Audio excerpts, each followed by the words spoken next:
to now ask si former Senator Trillanes regarding the presentation earlier. Senator, good evening po. Good evening, Mr. Chairman. Mr. Chair, I'll make this short, just a few slides. I'm sure the other colleagues have some questions. Pero nabanggit po ni, just as a background po, no, former Senator Trillanes, can you give us a background of how you would be the right person to explain po yung Las Cañas affidavit? Because as we understand, of course, unfortunately, as much as we'd want to have Las Cañas present the affidavit himself, he's not around.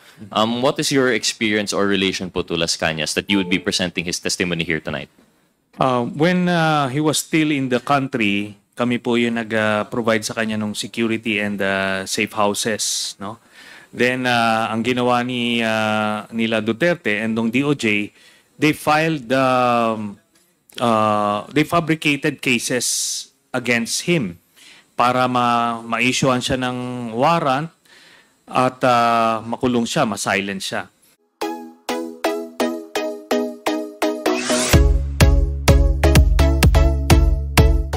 So by then, he was able to slip out of the country even before the warrant was issued, and we facilitated that, no? Kasi hindi pa naman siya fugitive, so we're still not breaking any laws. So we were able to do that, at they made sure na ano pa, no? They followed through, kinancel po yung kanyang passport at pinasahan siya ng red notice sa Interpol. But by then, nakapag-seek siya ng asylum somewhere. So, yan po ang background nun. Then, since kami po yung unang nag-file ng communication at sa ICC, meron po kaming coordination with them. We pass information with them, and hindi po yan unpatriotic, no? In fact, on the contrary, that is a patriotic thing to do noong mga panahon na walang masilungan o masakluluhan ang mga kababayan natin. We did the right thing. Member pa tayo ng ICC at that time, no? Hindi po tayo we're not dealing with some shady organization. So, kuwan po, nagkakaroon po ng ugnayan through intermediaries. Tapos, eventually nga, we were able to get hold of that 186-page affidavit.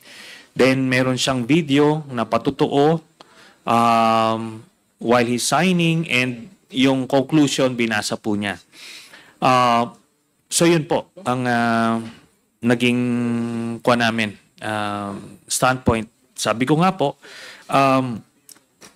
pwede naman pong i-question yung authenticity niyan, pero the ICC, ando doon na po sila sa Witness Protection Program, at hindi lang po yan, natapos na po yung kanyang yung testimony niya. So even before the trial began, or even before the trial begins, tapos na ho siya because alam nila kung gaano ka-critical yung kanyang testimony. So to rule out any scenario na habulin siya ng mga assassins para ma-preempt yung trial, nakuha na po. So, duly represented yung camp ni Duterte ng isang ICC-appointed defense lawyer. So, the rights of both parties were protected. Thank you. So, Senator Trillanes, your relation po with Las Cañas is you've helped facilitate the cooperation po with the ICC, tama po. So, although the affidavit might not be, he's not here to testify it on his behalf, you would necessarily have knowledge po of the facts that at least that he relayed to you prior to his having left the country, tama po ba? Opo, exhaustively, we interviewed him. No, and one particular trait of Mr. Las Cañas, as I mentioned earlier, meron siyang photographic memory. He can rattle off names, places. Talagang at we did a lot of vetting, validation ng mga sinasabi niya. at nag-check out. Kaya eventually ando doon, and he has no reason to lie, no? In the first place, he was being rewarded generously by Duterte kasi one of second in command yan dun sa buong DDS structure sa Davao. So he was rewarded generously at pati nung nagkaroon siya ng kidney transplant, binigyan siya ng pinacilitate yon. Pero talagang nagkaroon siya ng some form of epiphany. It's so powerful na hindi niya talagang in his words parang he had to turn to the light, no? And kahit na ni-risk niya yung buhay niya, buhay ng pamilya niya, but gusto niya ng some form of redemption. So yun po ang nakuha namin. So, Senator Trillanes, at the time that Las Cañas had this epiphany of sorts, or when he cooperated with the ICC, would you say that these admissions were adverse to his interest? At that time, was there a falling out already with the former president, or? Opo. Even before siya lumabas, nagkaroon siya ng yung unang parang conscience attacks, mga 2014, 2015. So, ang initial na sinasabi niya, hindi lang siya tumatanggap na ng mga liquidation missions. Tapos, eventually, nung naging presidente si Duterte, gusto niya na kumbaga mag-mainstream, no? Kaso, binigyan siya ng mission which was to have me killed, no? Hindi niya na kinaya yon, hindi niya na tinanggap. Pumunta muna siya sa mga religious personalities. Then itong mga religious personalities eventually ang nag-arrange sa amin na ma-interview siya. But he appeared initially sa Senate kasi talagang binantayan siya ng husto. So nagsinungaling siya, the first appearance. Then after the New Year of 2016, na siya. Completely nag-turn na siya. He wanted to tell all. Even dito siya nagsabi sa Pilipinas at the risk of his own life. At kaso nung nakita namin that we cannot protect him anymore, tinulungan namin yung paglabas niya out of the country. Thank you.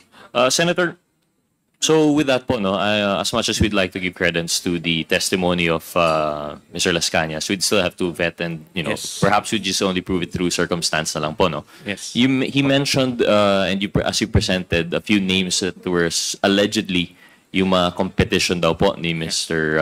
Yang, Michael Yang. And I think some of the names mentioned were Alan Yap, Danny Ong, and Philip Lam. Yes. And Joel Ko. And Joel Ko. Senator Trillanes, all of these cases of kidnapping po, yung kidnapping incidents, these are all drug-related po ba? Yes. Ang ginagawa kasi sa kanila, parang yung dito sa testimony ni Colonel Garma, merong parallel structure. There is the regular police organization, then meron silang special operations group. Yan yon ang ito yung heinous crime investigation unit. So kaya ganon. So when they do the liquidations, wala na mag-iimbestiga kasi sila po yon, no?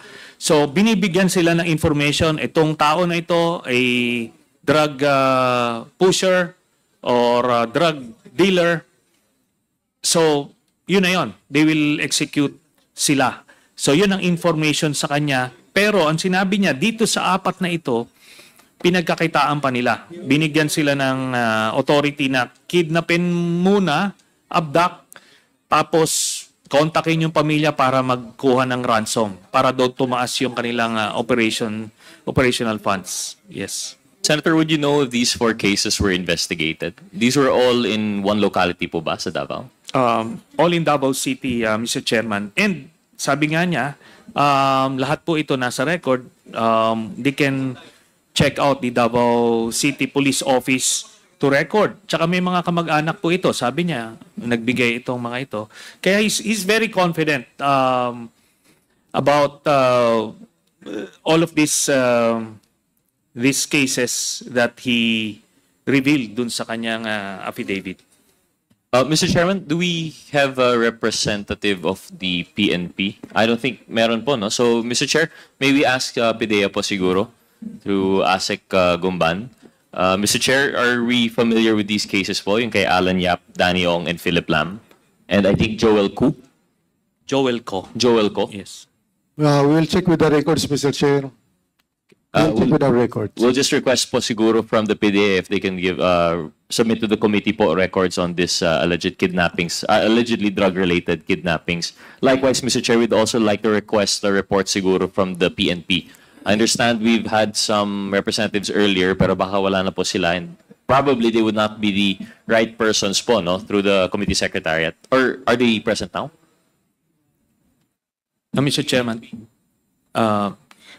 idagdag ko lang, Mr. Chairman, na minention din niya one specific case na inutos ni Duterte, nag-pass through kay Bongo, is itong kay Christopher Yu, who was killed dito daw sa City of Dreams noong 2016, just a few weeks or months into their presidency. So, verifiable siya.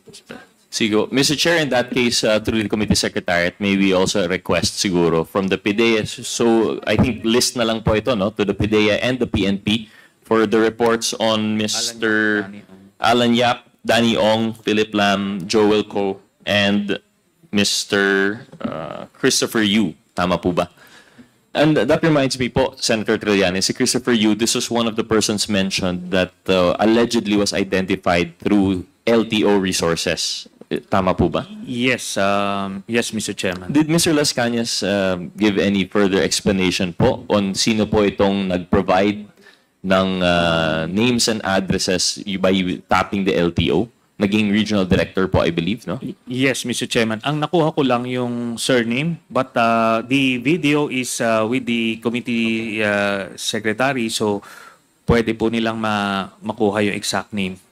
Apo. Yun yung si Mr. De Guzman po, tama, no? Mr. De Guzman, Okay. who was a parang low-level employee na sa Davao pero nakakuha na nila ng data. Tapos, nung presidente na-reward na ginawang ano. Sige po. In that case, Mr. Chair, may we ask through the committee secretariat siguro confirmation from the LTO for a certain Mr. De Guzman who was in the area of Davao during that time. And perhaps if the committee is so like-minded, we could invite him at another time.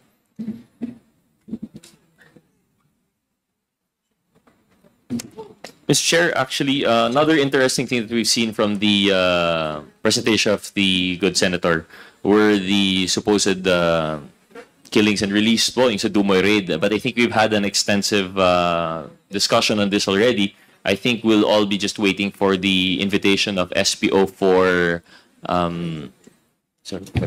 SPO for Carillo po, no? Yes. So I think we've already heard earlier na on the side of the PIDEA, they've said nag-turn over sa BID. Yung BID naman, they said nag-release or turn over. So I think we'll have to rely on the invitation for SPO Carillo. So I don't think I'll have any further questions on that. Mr. Chairman, I think very critical din yung sa Bureau of Immigration. If indeed tinurn over nila Director Wilkins Villanueva yung 11 na Chinese. And if so, kung totoong, ito nga, nag-intervene si Duterte as mentioned dun sa news article, because we maintain na if Las Cañas were to be believed, pinatay niya na nung January 1, early morning, itong 11 na ito.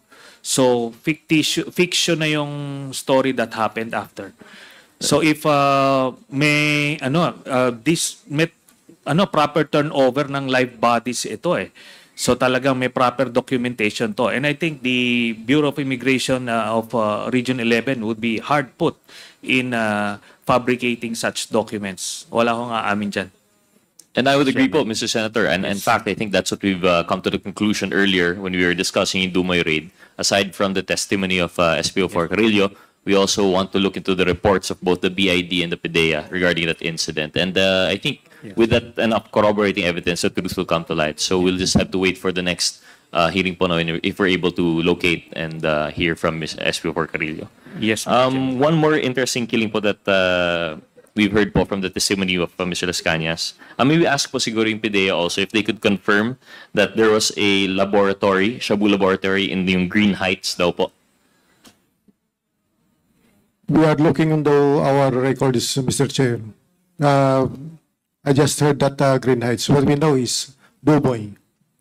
Well, I think it should be cause for concern po, no? And I think aside from the mention of yung Shabu Drug Labs Green Heights, there was also mention of a killing of a construction worker. So I think this should also have a record with the PNP. So likewise, Mr. Chair, may we ask to the Committee Secretariat to request from the PDEA and the PNP records in relation to yung Green Heights killing, the drug raid, and yung death ng itong construction workers. Actually, Mr. Chair, for the rest of my questions... Mr. Chairman, in the affidavit of Mr. Las Cañas, he gave a more detailed narration of that specific event, and he was able to provide a name of I think the foreman, because they were the informants of that supposed raid, but because Mr. Duterte was able to know about the impending raid, he informed them and he then killed the informants. So I don't think it would be in any record of the PNP and PDEA because they swept it under the rug. Yes, Mr. Chairman. Thank you, Mr. Chair. But thank you, Mr. Senator. But we have to exert those efforts to have a final determination by the PNP and the PDEA. And if indeed there are no records, then we'll have to rely on other sources to confirm po, no? With that, Mr. Chair, I'll yield to other interpellators po. Maraming salamat po, Senator. Okay, Salamat thank po. you. Congressman Gutierrez. The next to interpellate is Congressman Paolo Ortega. You have Thank 10 you, minutes. Mr. Chair. I have a few questions to the former Senator Trillanes. Former Senator Trillanes, sino po sa pagkakakilala nyo si Charlie Tan? Ano pong personalidad niya? Based dun sa ano po, no, ang mga sources po namin dito when we profiled him is yung testimony po, yung interview rather ni Mr. Las Cañas, yung kanyang affidavit, then yung ano po, yung report ni privilege speech rather ni Senator Ping Lacson. He was identified as one of the big players, and his name was also mentioned in the text messages of Mr. Mark Taguba. Tapos through our other informants, talagang big player siya ng smuggling, at ang dynamic nila, as mentioned by Mr. Las Cañas, si Paulo Duterte ang kapartner niya si Charlie Tan. Si Michael Yang naman ang kapartner si Duterte. So tapos si Charlie Tan ang nagpapacilitate ng entry ng mga substances, yung mga chemicals na gagamitin for shabu manufacturing. Then eventually, nung nag-importation na sila ng whole scale, doon na sila sa customs nag-ooperate, Mr. Chairman. So, Mr. Chair, former Senator, we can say that Charlie Tan is directly involved. Kumbaga, big fish po siya. Big time player po talaga dito sa, can you say smuggling and drug trade, Mr. former Senator? Yes, Mr. Chairman. Sinabi nga ni Las Cañas, sila yung triumvirate eh. Si Charlie Tan, Sammy Uy, and Michael Yang. During those times na hindi pa puputok itong mga pangalan na ito, doon niya nakita ito. 2001 sila nagsimula ng partnership.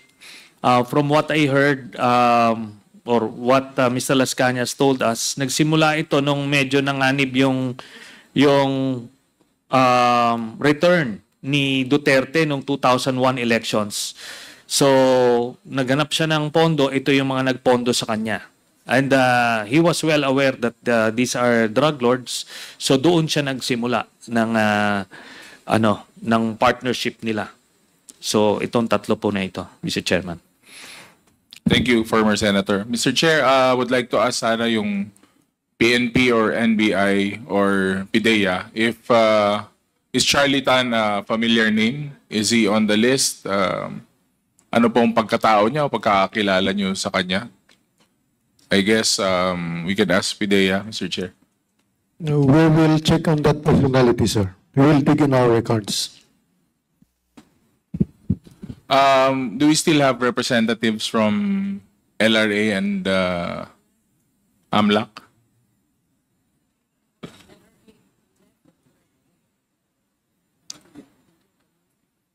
Wala na po ba? Wala na. You're looking for a PNP representative? LRA or AMLAC, LRA. Mr. Chair? Okay. Ang LRA and AMLAC has already left, Your Honor. Then I'll just raise the question in the air, Mr. Chair, na siyempre kailangan natin makita kung ano po yung pagkatao nitong si Charlie Tan and with regards to his properties, yung mga negosyo niya, at definitely yung pagkatao niya, Mr. Chair, we have to ask. And I'll take advantage of the presence of Mr. Abellera, Mr. Chair. Sir Abellera po, ano pong pagkakakilala nyo kay Charlie Tan? Do you know him personally or is he an acquaintance? Ano pong buong pagkatao niya if you know him, sir? Good evening. Kasama ko siya dati. Kainuman, kabarkada.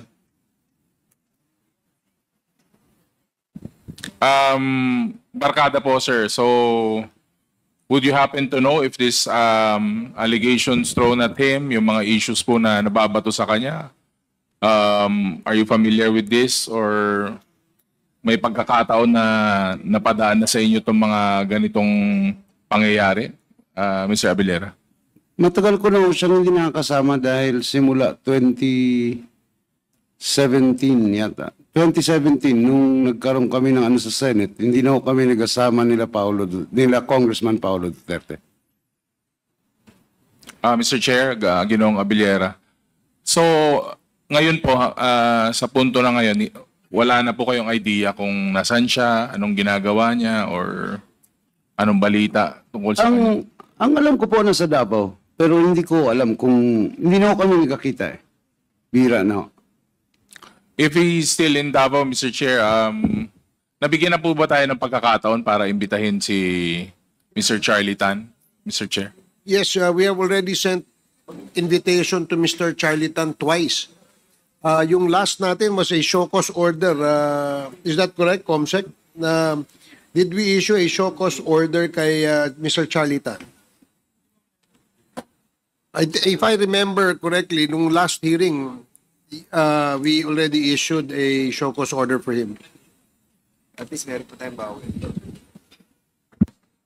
Then if he's in Davao, Mr. Chair, I think we should get help from not only local authorities but as well as our national authorities na, Mr. Chair. Yes, Comsec, please coordinate with the Philippine National Police in the area to locate Mr. Charlie Tan. Because I'm sure he's going to be a vital resource person. Not only a resource person, but a vital actor in our hearings, Mr. Chair. So yun lang po, Mr. Chair. Maraming salamat. Thank you, Congressman Ortega. Next to interpolate is Congressman Zia Adyong. Since Congressman Adyong is not present, Congressman Flores. Thank you, Mr. Chair. Tapos ako na. Invite lang ako. Mr. Chair, before I start with the specific questions, I just have a comment with your presentation, Senator Trillanes, no?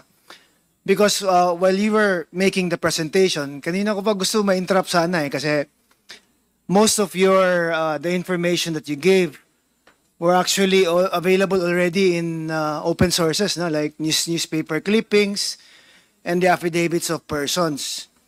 And in fact, it appears nga na parang you were just making a summary of everything that you found from newspaper articles to the affidavits of other resource persons. Tama po ba? Yes, Mr. Chairman. And the difficulty kasi in asking you questions about it is that because your statements are going to be based on either an article or the affidavit of another person. And the rule supposedly is that it's best to ask the person who executed the affidavit or the person who made the news article, di ba? Kasi parang maging double hearsay na tuloy yung sitwasyon ngayon, di ba? Yes, Mr. And Chairman. I hope you understand why I'm saying this, because in the spirit of fair play din sana, it would give the other persons who have been named in the affidavit and in the news articles also the opportunity to confront the persons who actually made the affidavit. Yes, Mr. Chairman. Sa nakita nyo po, no, since hindi naman po tayo nasa court of law, the way I presented everything, ito yung resulta nung investigation, no? When I was still in the Senate, and nagkalap kami ng intelligence information, open sources, tapos insider information. Then that was very critical. Before namin nakausap si Las Cañas, all of us were susceptible in embracing or swallowing the false narrative of Duterte na talagang galit siya sa droga. And the way he delivers these things, very emphatic na talagang parang kapanipaniwala na galit talaga. But then, here's an insider guy who came up with all of this information. Talagang nag-iba yung paradigm. And ang difficulty namin at that time was how to communicate this new paradigm to the general public, because at that time talagang kontrolado nila yung buong communications apparatus, and yun po ang difficulty. You are referring to Art Las Cañas. Yes, opo. Well, the issue I have with Art Las Cañas din kasi, kasi when he first appeared before the Senate ba yun? Yes. He was saying a different thing. In fact, he was defending then President Duterte. It was only a few months after where he recanted and made another statement about the involvement of then President Duterte about drugs. Opo. And every time kasi we present a witness na parang says something and then does another thing, Yeah. medyo kami din ang natatamaan dyan di ba? Kasi it's parang coming from a tainted source. That's why I hope you understand my sentiments po, because I always want to protect also the integrity of this committee. That's why I'm bringing these issues up, no? Kasi while I was listening to you kanina, it's either Art Las Cañas, Asierto, or the other newspaper articles ang basis ng ano. I was really hoping that you could have given us more concrete siguro evidence po on what actually to support the allegations made by Las Cañas. Okay, I totally agree, no? Especially coming from lawyers, very strict yung discipline nila about witnesses recanting. But as as a non-lawyer, in my case, when I was still a cadet, I was the chairman of this honor committee. Talagang we do investigative work, and we profile the subjects, demeanor. So, na-acquire ito.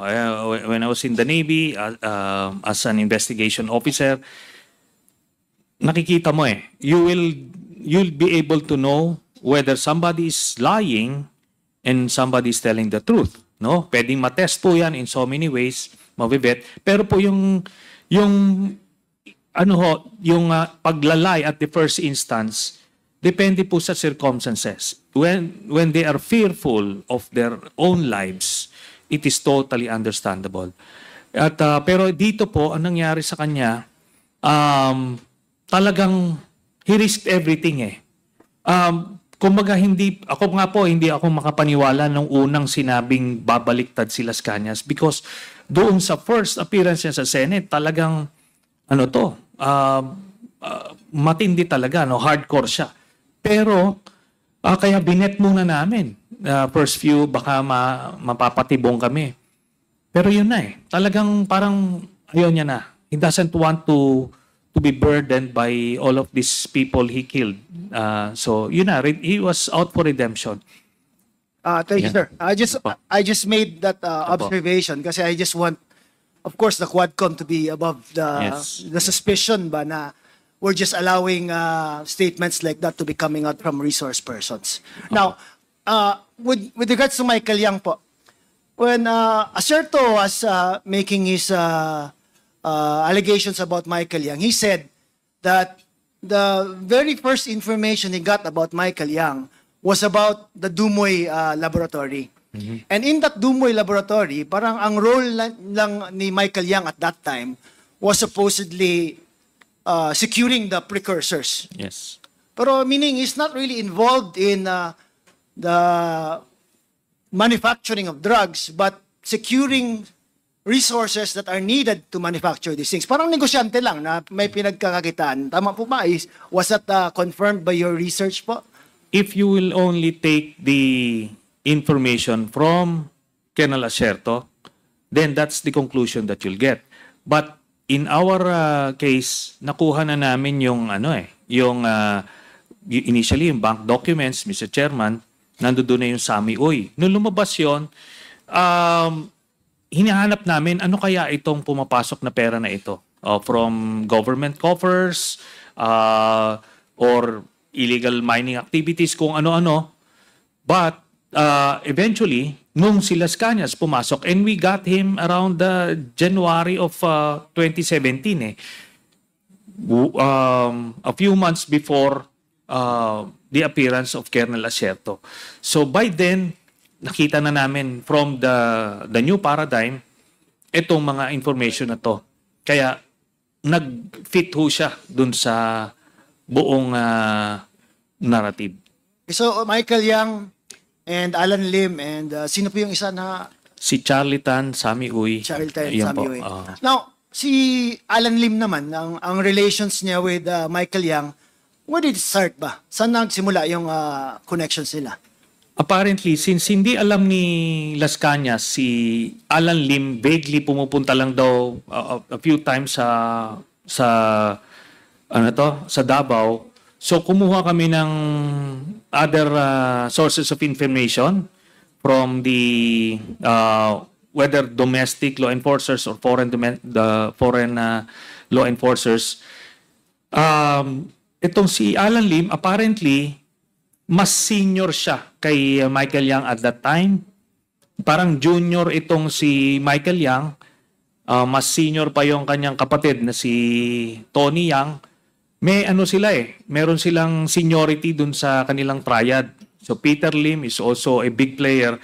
So sa Visayas, itong si Peter Lim, si Alan Lim doon naman sa Luzon. That's the picture we got from the people we talked to. Tapos pero si Michael Yang naka-jackpot siya kasi yung connection niya with Duterte nag-pay off when he became president, kaya na-elevate siya, na fast-track yung kanyang promotion doon sa kanyang organization. Ganun po yun. Now, if you're saying na Michael Yang was using his siguro closeness with the former president to further his drug interest, why would he be content with just being economic advisor? Why not ask for a different position which would give him siguro more access to whatever he's doing, di ba? But that's a question that most people would say. Di ba kung involved siya sa drugs, bakit economic advisor lang ginawa? Wala naman niyang benefit to his business. Ito po yung benefit nun. Unang-una, he cannot be given a regular cabinet position because he is a Chinese national. No? So, yan yon. Yung economic advisor is just a title to project to the whole bureaucracy na malakas itong tao na ito. That's going to afford him the protection that he needs, no? Yung connection do sa network kasi binabout siya. And yung pinag-uusapan kung paano nag-pay off yung kanyang closeness, dun sa family issue, yun po, di ba, lumabas. Kahit nasa labas siya, ang dami niya nakuhang kontrata because of that connection. At hindi pa po na may mention dito yung kinita nila dun sa Sinovac, no? Dun sa Sinovac, based dun sa mga nakuha naming dokumento, ay ano po yan, na-overprice niya ng 2,000 pesos per vial at bumili sila ng 50 million vials. So that's 100 billion pesos, no? Yun po ang pinakamalaking racket nila na nakuha because of that connection and protection, Mr. Chairman. Now, you also testified earlier na Sammy Uy, no, was the one who introduced Michael Yang to the president. Is that correct? Yes, Mr. President. Now, Sammy Uy is known to be close to the president even when he was still mayor pa. Yes. But for not about ako, I know that it wasn't about drugs na ang association niya with the Dutertes. Paano naging biglang all of a sudden naging drugs to na angle na kung isipin natin it should have started way before kung yun man ang original intention ni Sammy Uy, di ba? Kasi he was already close to the president when the president was still mayor of Davao Yes, and it did start way before. According dun sa interview ni Las Cañas, nag-start po silang tatlo mag-engage kay Duterte noong 2001. At major campaign contributor sila noong una. Tapos, ito na nga, sabi ko nga, yung pag-profile kasi kay Las Cañas as an insider, as an inside man, it's either you will believe everything or you don't believe anything. Di ba? So, kaya nung una naming binevet ito si Las Cañas, we were validating everything. Kumbaga, ano bang motivation itong mamang ito? At I think if it's one skill set that we have is yun pong pagbevet, pagba-background check.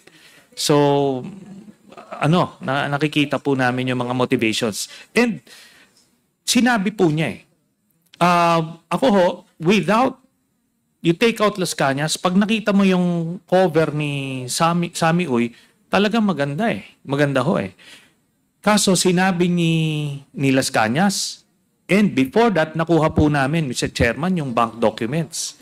Ando doon siya Bakit siya nagbibigay ng 40 to 50 million dun sa 5 members of the family every 6 months? Ano yun?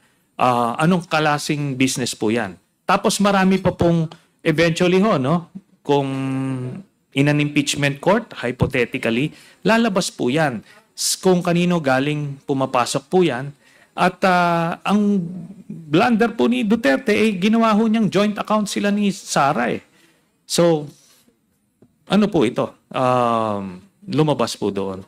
Pero you would agree with me, Senator, na there's nothing wrong naman in making political contributions to campaigns, di ba? I mean, a lot of businessmen do that, di ba? For as long as it is properly reported in your statements of contribution expenditures, okay lang yan, di ba? Okay lang po yan, Mr. Chairman, kung hindi mo alam. Kunyari ngayon, napag-uusapan na si Michael Yang as a drug lord. Would you accept a campaign contribution from Michael Yang? I don't think so. Siguro before, pag hindi mo pakilala, you'd be forgiven for that Alam nyo naman po, tayong mga politiko, pag may lumapit o gusto kong tumulong sa campaign mo, hindi naman tayo magche-check sa narco list o kung ano-ano. Di ba ho? We take these gestures at face value na they just want to help us. So, ganun po yan. Okay, now, pwede na, kasi ito di ba? Asierto first came out with Michael Yang after 2016 na Yes. Di ba? When Duterte was already president. Tama po ba? Yes, Mr. So, Chairman. I mean, if I was the president, I would still have accepted the donations prior to that. Kasi Yes. hindi pa lumulutang yung pangalan niya at that time, di ba? Yes, Mr. So Chairman. there was nothing wrong with it at There's that nothing time. wrong. There's no? nothing wrong. So as far as contributions are concerned, then probably there was a valid excuse for the president to accept it because at that time, supposedly, hindi pa lumalabas yung pangalan ni Michael Yang as someone who is linked to the drug trade. Tama po ba? I totally agree, Mr. Chairman. Kaya ko lang naman nilabas yung SOSE because dito lumabas yung pangalan na talagang close sila. So, at that particular moment, and I agree with you, Mr. Chairman, walang problema pa. But in hindsight, may problema na. Ibig sabihin nun, yung sinasabi nilang narco-politician, yun na.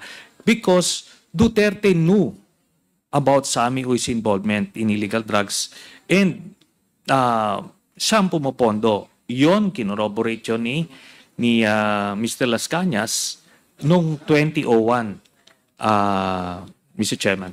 Okay, now, would it also be possible, I'm just playing devil's advocate here, Senator, Yeah, forgive po. me. Yes. Would it also be possible na, let's say, people close to the president vetted him and said he's okay? Meaning, the president did not have to go further from what the people surrounding him were saying. Example, like, cleared yan, okay yan, hindi yan associated with drugs. Pwede din po ba na he would rely on the word of those who are closest to him na hindi yan involved in drugs? Yun na nga po, no? Assuming the best of Duterte, probably that would be the case. Pero we have profiled the guy, and in assuming the worst of him, minsan ini-exceed pa niya, no? Pero ito po, yung kay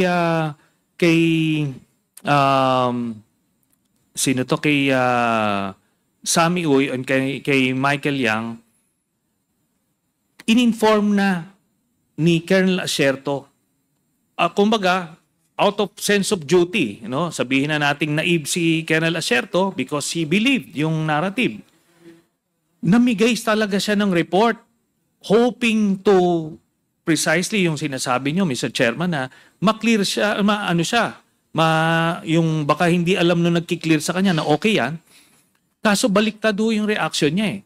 Kung totoong he had nothing to do with Mr. Yang, ang gagawin niya nung nakita niya yon, first thing toxic yan, ilayo niyo yan sa akin. Or, kung talagang pinapapatay niya yung mga drug lords, dapat napatay na po yun. Yun po, Mr. Chairman. Now, earlier din, when AMLAC was here, AMLAC said that the documents did not come from them. Yes. Yung present mong bank documents. But in earlier public pronouncements that were also made or also linked to you, you also said that it was AMLAC who gave you access to these documents. No, wala po akong sinabing gano'n, Mr. Chairman, kasi that would be illegal. No, that would be illegal. So, ang sinabi ko po, merong nagbigay sa akin ng mga dokumento na yon at chinek po namin in our own ways. So, when we validated it, ginamit namin. I used it as evidence to file a plunder case against Duterte. At yung investigation na yon ng Ombudsman, validated yung documents. Kaya po nung sinabi ko kanina, yung open source, sabi po na Ombudsman, yun pong nakuha nila na dokumento sa AMLAC matches the contents of my document. Is this si Karandang ba yun? Yes, Mr. Chairman. Opo. And he was removed, is that correct? Yes, Mr. Chairman. But then he was removed for other reasons din, Senator Trillanes, di ba? Hindi po. Kasi the primary reason is iniimbestigahan niya si Duterte and they were gaining some headway dun sa investigation niyon, and Duterte needed to stop him from investigating, Mr. Chairman. Did we invite former Deputy Ombudsman Karandang to share? Hindi. But he was invited. Anyway, thank you, Senator Trillanes. DG Villanueva, I'll give you an opportunity because your name was mentioned earlier by the senator, di ba?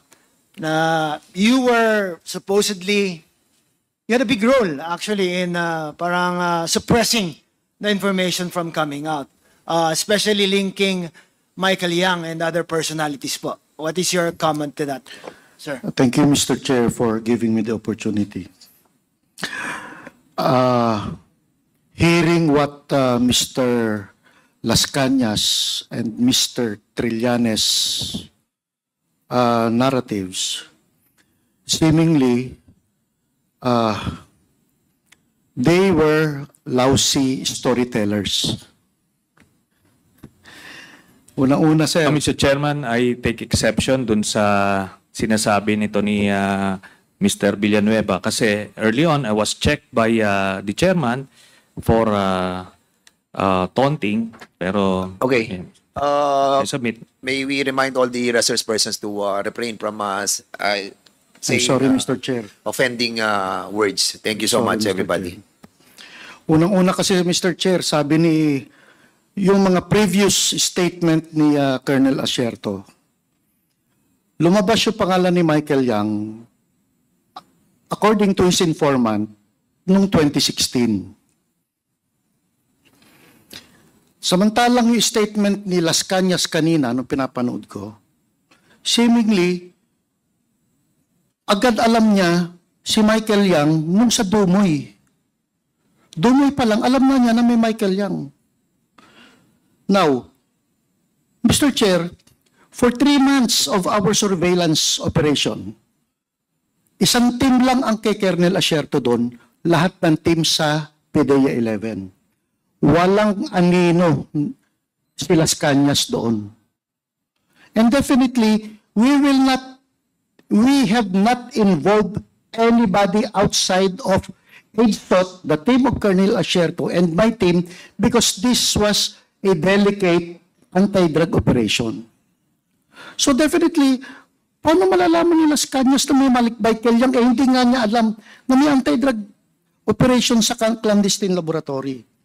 Pangalawa, sir, sabi ni Mr. Trillanes, the clandestine laboratory was operating under my nose. Ibig sabihin, nagmamanufacture na ang mga in-check ng shabu na hindi ko nalalaman. Maling-mali yun, Mr. Chair. For 3 months, nag-start sila ng actual manufacture December 26. Dahil tuwing gabi, Mr. Chair, nasisilip namin yung ginagawa nila. So, noong December 29, naglalatag na, nagpapatuyo na sila ng shabu eh. That is noong December 28. That is why on December 29, nag-apply na kami ng search warrant. Okay, let me cut you off there, General. Sandali lang. You said the surveillance nyo sila for 3 months. Tama Yes, ba? Mr. Chair. So bakit nyo surveillance for 3 months na 26 pa sila of December nag-start production? Mr. Chair, for 3 months, nagse-set up eh. Bumibili ng mga material, ng mga equipment, ise-set up ang equipment. Nung nakumpleto na lahat ang equipment and chemicals na ipasok na lahat sa Dumoy Laboratory, December 26, they start manufacturing. Kaya nga, sir, December 31 yung raid, di ba? Yes, Mr. Chair. So 3 months before that, it would be December, November, October. October. It started October 26, Mr. Chair. October, nag-start na kayo ng surveillance. Yes, Mr. Chair. Anong isa-surveil nyo kung hindi pa sila nag-produce ng drugs at that time? Again, Mr. Chair, nag-start kami ng surveillance December 26 dahil binigyan kami ng information. No, you said 3 months before. October 26, Yes, sir. dahil binigyan kami ng information ng USDEA na may paparating na Chinese chemist sa Davao City. Yun lang ang information, Mr. Chair. From the airport, nasundan namin hanggang dumating sila sa Arlene apartment. And from there, doon na kami nag-start ng follow kung saan pupunta itong mga to hanggang sa natumbok namin ang Dumoy Clandestine Laboratory. Okay, so the surveillance started because of an information given that a chemist was going to Davao. Yes, Mr. Not Chair. because they were already producing drugs at that time. No, Mr. Not Chair. because the laboratory was already set up at that time. Yes, Mr. But only because of the raw information that a chemist was there supposedly Exactly, to Mr. start a laboratory. Yes, Mr. That's why Chair. 3 months. Kasi minamatch ko lang di ba? Sa akin kasi, if you look at it, no, parang I hope you forgive me, Yes, Mr. Chair. 3 months before, anong i-surveillance mo kung wala pa nga yung laboratory? And ano yung surveillance mo kung hindi pa nga sila nagpuproduce ng droga na sinasabi natin? Yes. Diba? That's what led to the raid nga di ba? The production of these drugs. Yes, So, Mr. Chair. Okay, So, continue. dun sa 3 months na yun, sir, nakaka-follow kami dun sa at down na warehouse at doon sa Bunawan na kung saan naandun yung naandun yung air scrubber na malaki, Mr. Chair. They just started manufacturing December 26. So on the third day, nag-apply na kami ng search warrant dahil nagpapatuyo na sila ng shabu. So we applied December 29. We implemented December 31. That is 5 days, Mr. Chair. So, maling-mali yung sabi ni Mr. Trillanes, no, they are already manufacturing under my nose. They are setting up the laboratory na ando na po kami. Okay. So, sige. Mr. Chairman, Senator Trillanes, just let me finish my questioning with DG Villanueva. So, sir, klaruhin natin, categorical lang na questions and then a short answer also. So, hindi totoo na siguro kinover up mo ang some information to protect some of the personalities mentioned by Senator Trillanes. Like, It's not true na you protected or siguro kept information that would link Michael Yang. wala pong Michael Yang sa laboratory, Mr. Chair. You did not keep information that would keep information about Sami Uy being involved in drugs. Hindi ko kilala yon, Mr. Chair. Hindi mo kilala si Sami Uy? Hindi ko kilala si Sami Uy. In Davao? Yes, sir. Oh, he's pretty popular in Davao, ah. Sa drugs ako Sa nakatutok, drugs. Mr. Chair. Okay, but as a Hindi ko businessman, kilala, hindi mo Mr. kilala Chair. Sami Uy. Okay. Hindi mo kinontrol yung information as far as sino pa yung Charlie Tan is concerned. Nababalitaan ko si Charlie Tan na siya yung may-ari ng ET. KTV, yeah. Yun lang, Mr. Chair. But nothing that relates to the drugs. Nothing. Okay. So, again, Senator Trillanes, go ahead, sir.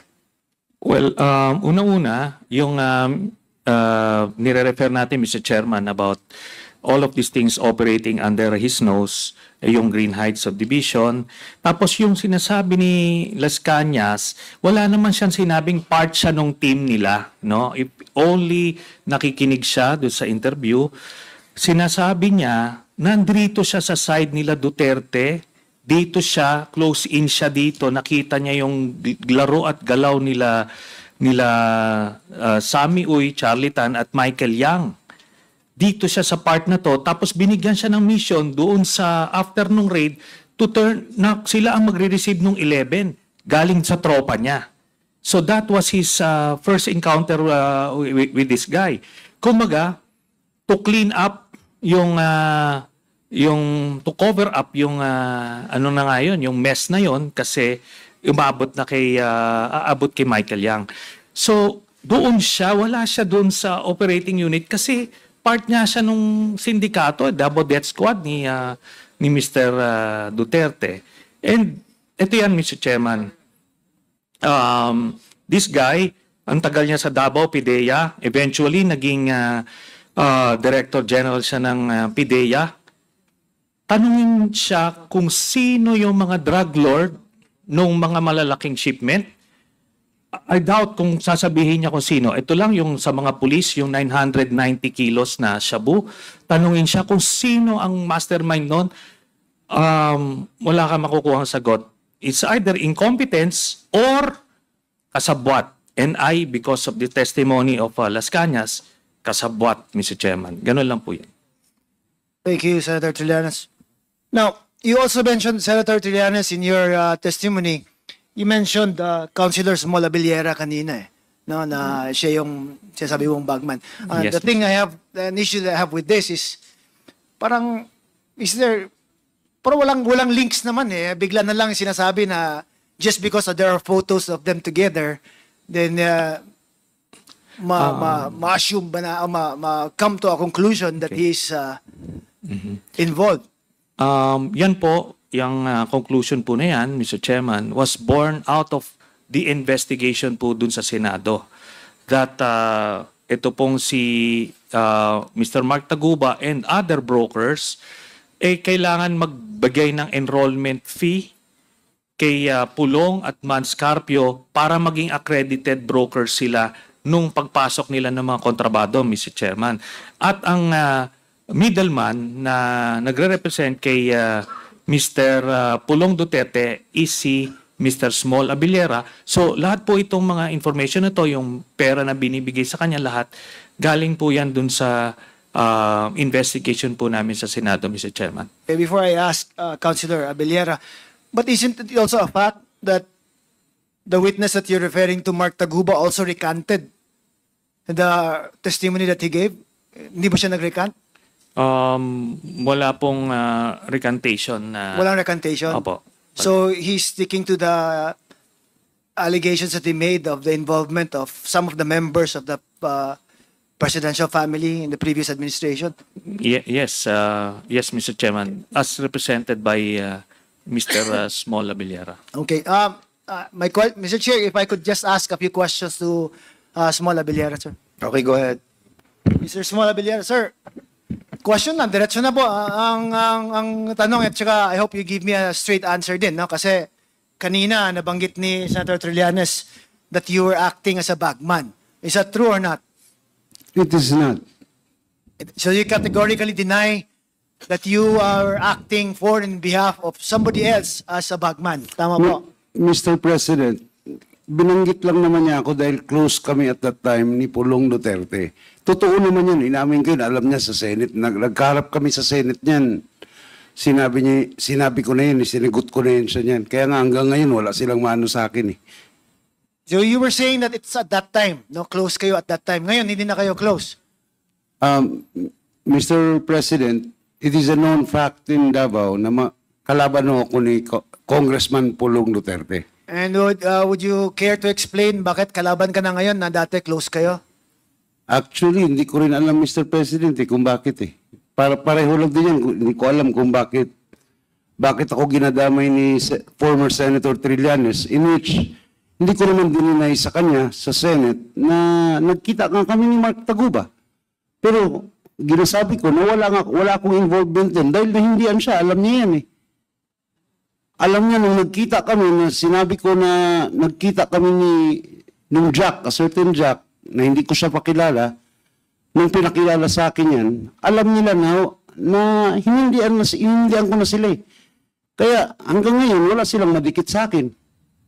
So, pero ito yung allegations na close kayo and you're acting as the front of members of the former administration's family, di ba? And you're categorically denying it. And now you're also saying na ngayon, hindi na kayo close kasi all of a sudden you just stop being friends, but you also don't know the reason why. Tama po ba? Hindi ko alam, Mr. President. Kaya sinasabi ko nga ulitin ko man, even sa nung nag-aaral pa si Congressman Pulong at saka ako, nag-aabot kami sa school, magkaibigan na kami. Nagkataon lang siguro na pareho kami politiko at siyempre, natural lang. Nung vice mayor ko siya, konsehal niya ako. Kaya, actually, Mr. President, kung pagbigyan niyo lang, lahat ng pictures na gina-present dyan ni ni Senator Trillanes, is mga affairs yun sa city. It's either piyesta sa city, Kadayawan, Araw ng Davao, natural lang yun, kaibigan kami. So, vice mayor ko siya, konsehal ako. Ang sinasabi mo, you appear in those pictures because of your position as councilor and the position of Congressman Pulong Duterte as vice mayor at that time. And as a former close friend. And as a former close friend. Okay, I just tried to give you the chance to explain also because your name was mentioned kanina ni Senator Trillanes. Thank you, Mr. President. All right, so Senator Trillanes, of course, there's a categorical denial on the part of Small that he acted as such, for Congressman Pulong, di ba? And other than insinuations kasi or allegations from Art Las Cañas, do you have anything that would show remotely man lang that he actually acted as such? Si Small Abiliera? Hindi po galing kay Mr. Las Cañas. Kanino po nanggaling, sir? It was again born out of the Senate investigation, during which time si Mr. Mark Taguba mentioned or narrated yung events na yon na nagbigay siya ng pera, Hindi ko naman ho kilala personally si Mr. Small Abellero. His name was mentioned during the narration of events by Mr. Mark Taguba. So again, it's about weighing or profiling kung sino ba sa kanila ang nagsasabi ng totoo based on motivations.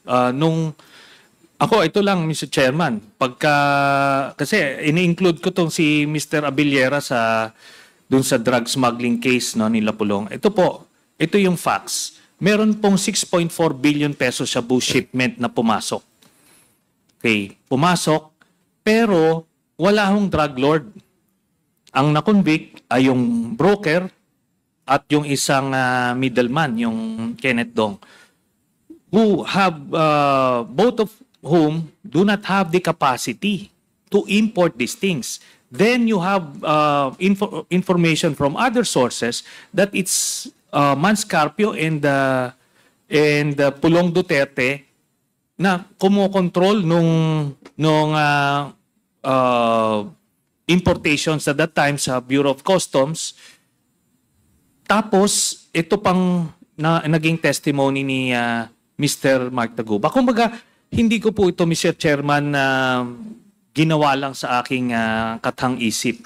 Kung hindi, ito ang resulta po ng investigation, Mr. Chairman. Okay, thank you, Senator Trinas. Now, Mr. Small Abellera, you testified earlier that you also know Mark Taguba, correct? No, Mr. President. You met him, sorry. I met him when he went to Davao because he wanted to be introduced to former Vice Mayor Pulong Duterte. Because you only wanted to be introduced. Yes, through a certain Jack, Mr. President. He was with Jack, which I knew before Mark Taguba. Okay, not because you had any business with customs. Through friends at that time, Mr. President. It is a known fact also in Davao. Just answer my question, Small, Mr. Chair. Ang tinatanong ko lang is, ang pagkakilala mo or when he was introduced, Mark Taguba was introduced to you, it's not because you had any business with the customs. Wala naman. Wala, Mr. President. It's not because you were importing anything through the customs. Wala None, naman. Mr. President. So there was no need for you to know Mr. Mark Taguba who was then acting as a broker. Tama po ba? At that time, Mr. President, hindi ko siya kilala broker. Hindi ko, wala, yung Jack, Mr. President, ang kasama niya, which yun ang nakilala ko before him. So all the circumstances about you meeting with Mark Taguba had nothing to do with him being a broker with the customs. Wala. None, Mr. President. I don't know him. I'm not involved dun sa mga pagtransaksyon sa and that's why, kaya siguro ako naimbitahan dito dahil pati yung katabi niya, Mr. President, ginadamay ako. Okay, so, wala tuloy ako. Anyway, ang purpose niya is magpapa-introduce sa Vice Mayor. Yes, So, hindi nasali sa usapan ang trabaho niya as broker, hindi nasali sa usapan ang capacity niya to import things. He just want to be introduced to the Vice Mayor then. Okay. Thank you, Mr. Abellera. Thank you, Mr. Chair. Okay, So I have a few questions for former Senator Trillanes. And this is to piggyback on some things that Congressman John Flores said earlier. So Senator, you mentioned a certain Sami Uy from Davao. How do you know him? I don't know him personally, Mr. Chairman. I only got to receive information about him through Mr. Las Cañas and other open sources, Mr. Chairman. So you don't know him personally, only from Mr. Las Cañas? Yes, Mr. Chairman. Okay. Because I've also heard about him, and he's supposed to be the brother-in-law of someone from Cagayan de Oro City, if it's the same person. And you also mentioned earlier that he's part of this triumvirate of drug lords, including Charlie Tan and Michael Yang. Yes, Mr. Chairman. And then you said that there is this new paradigm that you kept mentioning. Would you care to explain this new paradigm in relation to this triumvirate? No, only in relation to Mr. Sami Uy, Mr. Chairman. Because Okay. when we got the bank documents or the documents which contain the bank accounts and bank transactions, we already flagged the name Sami Uy because he was giving manager's checks to members of the Duterte family. But back then, we were working on the assumption that Duterte was not involved in illegal drugs back in 2016. So we were looking for other possible sources of these funds. So we Excuse me, sir. yes, Mr. Chairman. These funds which you saw supposedly from the bank accounts of the former president. Yes, Mr. So back in 2016, you already had information that there were amounts of money that were being deposited in the former president's accounts? Yes, when I got those documents during the latter part of the campaign in 2016, and when we analyzed it and we studied it, so the name of Mr. Sami Uy kept on coming out. So, but because of that paradigm before that Duterte is really against illegal drugs, we never assumed that the monies are coming from illegal drugs. However, when Mr. Las Cañas wrote... So his before affidavit- Mr. Yes. Las Cañas appeared and made those damaging allegations, Yes. you thought that they were just campaign funds? No, Mr. Chairman, because the dates do not match campaign periods. Every 6 months from 2011 to 2013, and the other members of the family. So it won't match because even the non-candidates were receiving money as well, Mr. Chairman. But we were looking for possible sources of these funds. So we were assuming probably illegal gambling, illegal mining, and other illegal sources, because no business can possibly justify that large amount of money as dividend every 6 months, Mr. Chairman. But I think he was a known businessman in Davao at the time. Yes, Mr. Chairman. But the amounts, based on our research, none of his declared businesses could possibly yield that large amount of money during those periods, Mr. Chairman. Do you have any idea what his businesses were? Meron po kami nakitang declared ito na partner sila ni Duterte, isang Honda dealership, I think in Jensan. Then there is this yung cockpit arena. Tapos meron din daw Masyaw or some illegal gambling thing. So part So of you're saying that these businesses are not enough to generate more than 130 million in a span of 3 years, yes, which were supposedly given to the family of the former president. in a span of 2 years, Mr. 2 years. Chairman. Yes. And then that was only the transactions, those were only the transactions with money, with paper trail, using the manager's checks. But then the deposits or the credits continued thereafter. The same pattern, every 6 months, certain monies were coming in the accounts of Mr. Duterte and Sara Duterte. So the pattern was established. So we were inclined to believe that the money that came after the checks were still from Mr. Sami Uy. Okay. Mr. Chair, meron po bang taga-AMLAC dito? Is anyone from AMLAC still here? Your Honor, I think they have already left. Earlier, they were here. Because I think, just like what Congressman John said earlier, that it would be imperative to actually verify these allegations from former Senator Trillanes regarding the bank accounts, sir. Yes, Mr. Chairman. And there are two ways at least that we can think of. Initially, yung waiver po, yun ang pinakamabilis. Since 2016, I've been challenging Duterte about it. Pero he's been squirming and every time, tapos pag nako-corner, he will divert the issue, he will create a scene. So that's, kumaga, we can rule that out. Ano? Hindi pipirma ng waiver po ito. Then the other way na napasok po sa exemption sa Bank Secrecy Act is yung impeachment. So sa impeachment po, lalabas po ito. At makikita po natin yung laman loob nitong mga bank accounts po na ito. Okay. You will forgive me if I am skeptical because especially since we don't actually have the documents to base our or your allegations on. So, I understand, Mr. Chairman.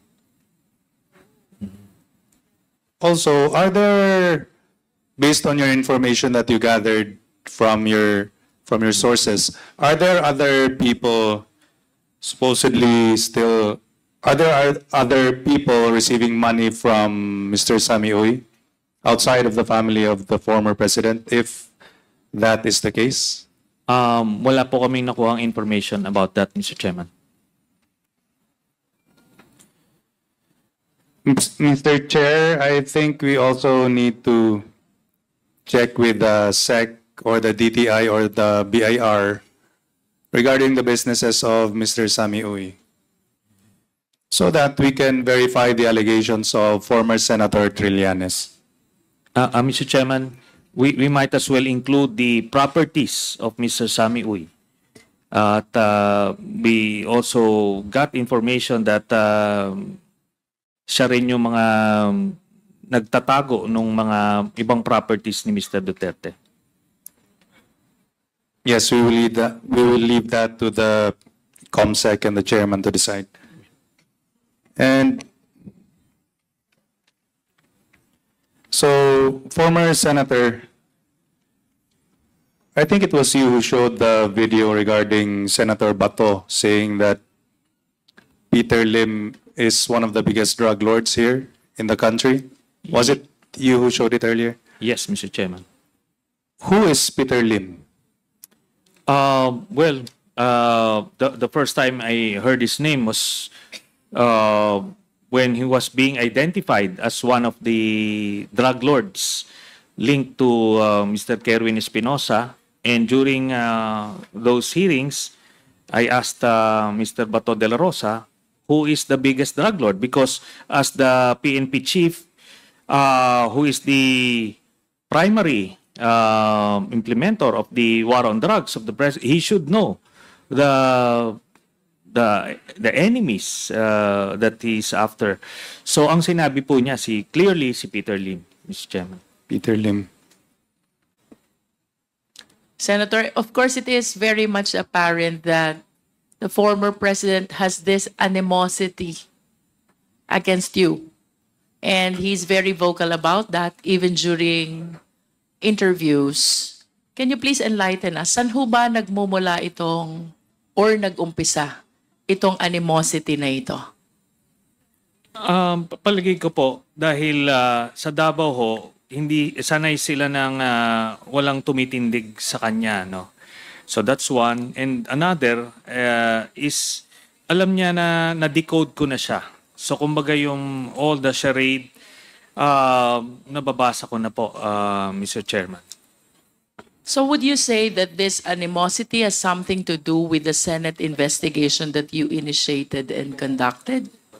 Yes, Mr. Chairman. And even before that, when I openly opposed him during the campaign of 2016, Mr. Chairman. Which happened first? The campaign or the Senate investigation? The campaign started first, Mr. Chairman. So the first rivalry, should I say, or opposition happened because of the campaign? Yes. And then it was followed sometime thereafter by the Senate investigation on their possible involvement on dangerous drugs. Tama po ba? Noong una po, yung Senate investigations, it's about the extrajudicial killings. Itong mga, ano po, yung involvement nila sa illegal drugs came after bumaliktad po si Mr. Las Cañas at nalaman namin yung inside story. Please enlighten us, Senator. Anong taon po yung nagkalaban po ba kayo sa election? Hindi po. I was supporting a different presidential candidate in 2016. So that was 2016. Yes. How about your investigation on EJK? Anong taon po ito? 2016, around July or August, Mr. Chairman. So it's also 2016, Yes. month of August. And then you said it was followed by the revelation coming from Colonel Las Cañas. Kailan po nangyari itong kay Colonel Las Cañas, which prompted you to conduct an investigation on dangerous drugs? Yes, around February. Oh, no. Initially, ma'am, when he turned as a witness, he was just only revealing information about his involvement in extrajudicial killings. And that period was a very short period because immediately the DOJ fast-tracked cases against him, so we needed to get him out of the country at that time.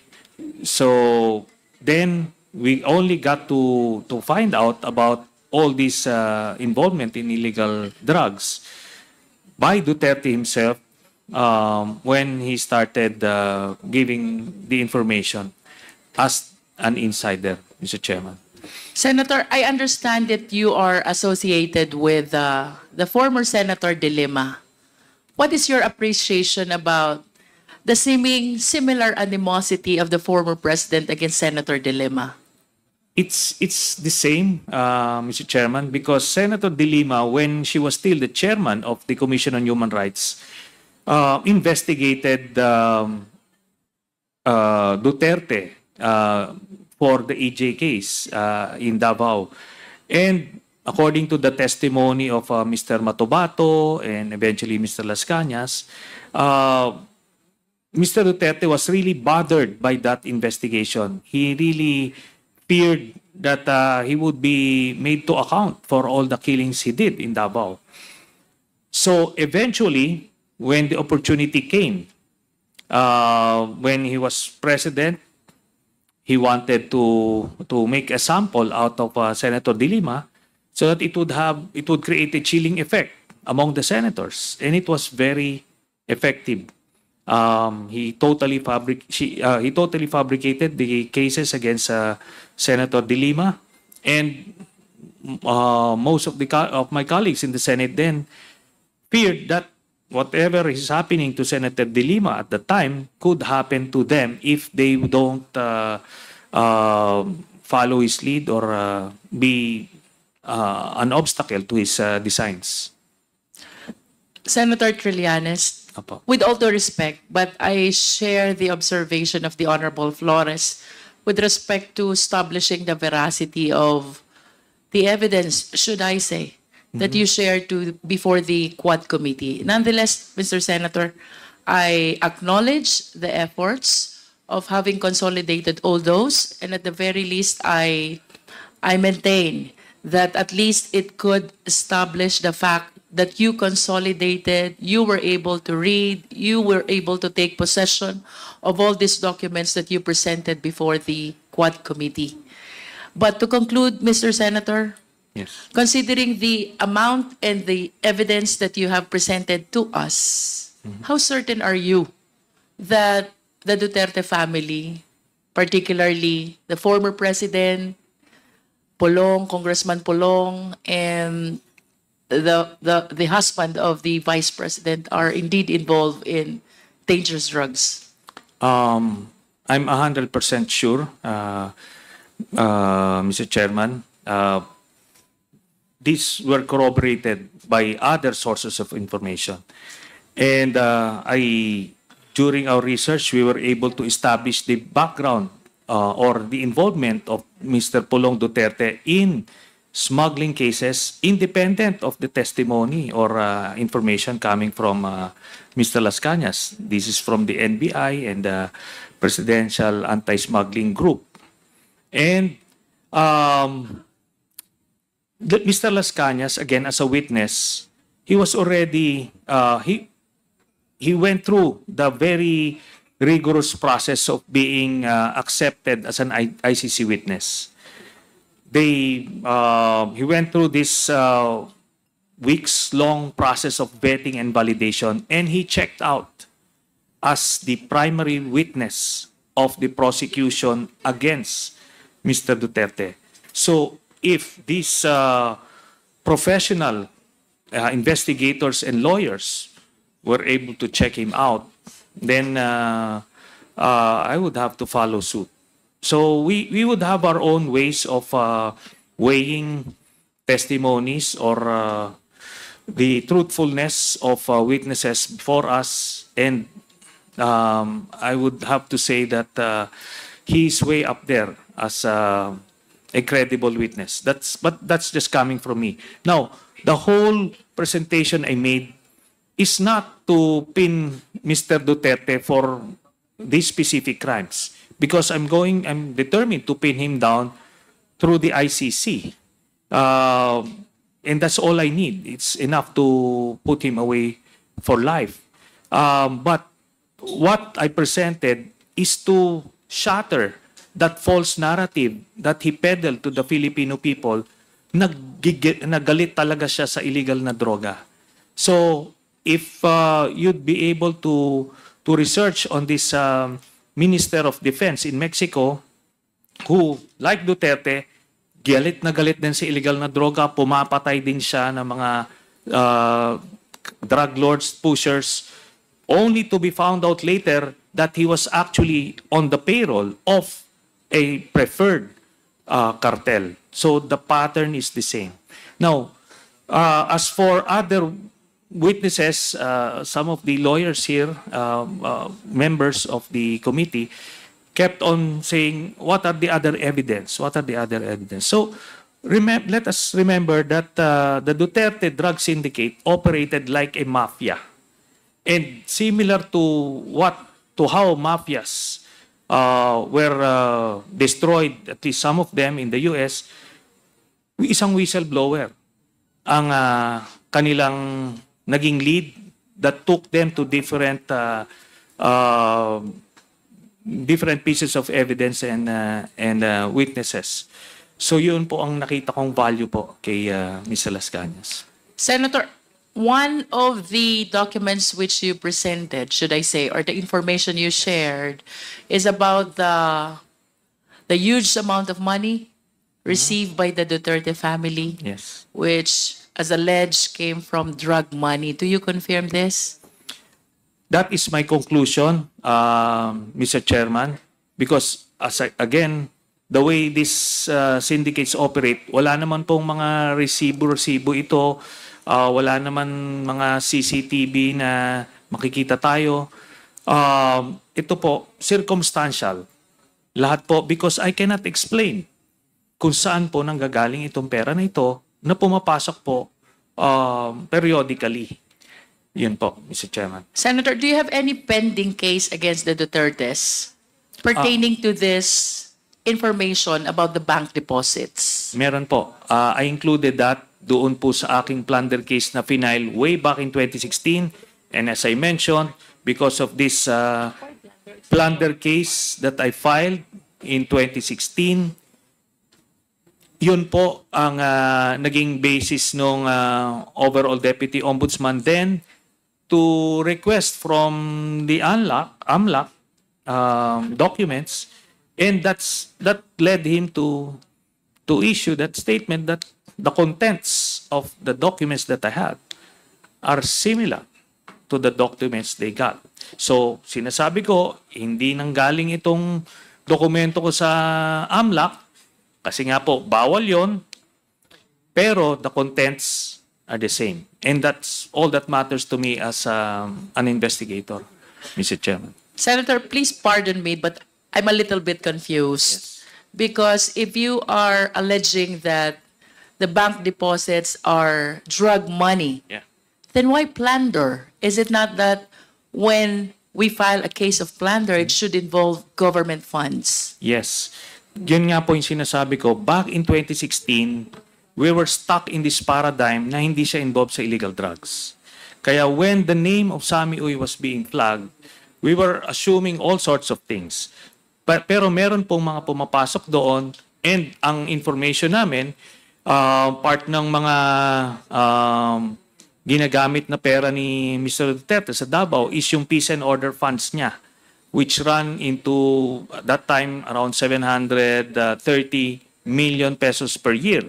So similar to the pattern or what is used by the Vice President now. So meron silang ganong pondo.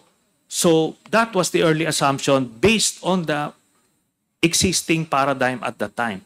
Pero nung lumabas na si Mr. Sammy Uy ay involved pala sa illegal drugs as mentioned by Mr. Las Cañas, then it shifted. We revisited the bank accounts and concluded that these are drug money. To clarify, Senator, Yes. you mean to say that when you filed the plunder case back in 2016, Yeah. your theory is that the money is government fund, particularly coming from the Peace and Order Program of Yes. Davao City? No, Davao that was City. 2016. No. Davao City Davao LGU. City. Yes, LGU. And then along the way, here comes Las Cañas. Tama po ba? Yes, Mr. Chairman. Which gave you this conclusion that this is drug money. Yes, Mr. Chairman. And this case is pending with the Ombudsman.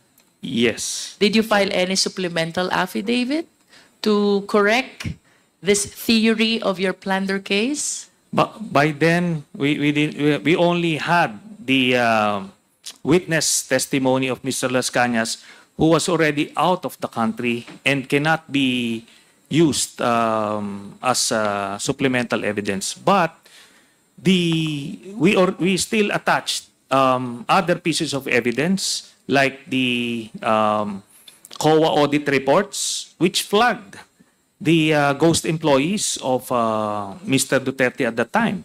With that COA, with all due respect, Yes. Senator, then you're going back again to the theory of government funds. Yes. So perhaps I need to rephrase my question. Did you initiate a separate complaint with the theory that this money is indeed a drug money?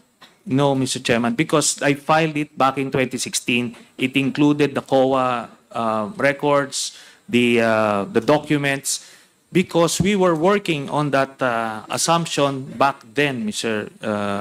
Chairman. The reason why I am asking you, Senator, is because kanina po nung maaga pa, one of our challenges in the Quadcom investigation is how to be able to secure the freeze order.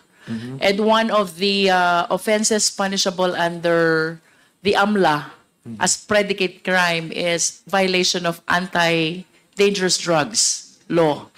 And I suppose that if you are intending to file an offense, a case under 9165, I wish to believe, and I'm inclined to believe, that you can solicit the help of the AMLA, perhaps to get a verified copy of the information which you are presenting are bank deposits. Yes. Well, Mr. Chairman, the evidence I got for the illegal drug smuggling case only involved Pulong and Mansa Carpio. And I only have that information from Mr. Las Cañas, who is out of the country and inaccessible, Mr. Chairman. Anti-money laundering. I just asked Senator my staff here to check if Anti-Graft and Corrupt Practices Act is included among those offenses considered as predicate crime of violation of AMLA. So, having said so, they were able to verify that it is among the enumeration. So, I Yes. believe that this is one possible ground for you to be able to secure a freeze order if you believe that this will help your cause against the Duterte family? Yes, Mr. Chairman. We're looking forward to the appointment of a new ombudsman so that we can pursue the 3 plunder cases that I filed against Duterte, Mr. Chairman. And unfortunately, when when the overall Deputy Ombudsman Karandang requested AMLAC precisely because it's included, the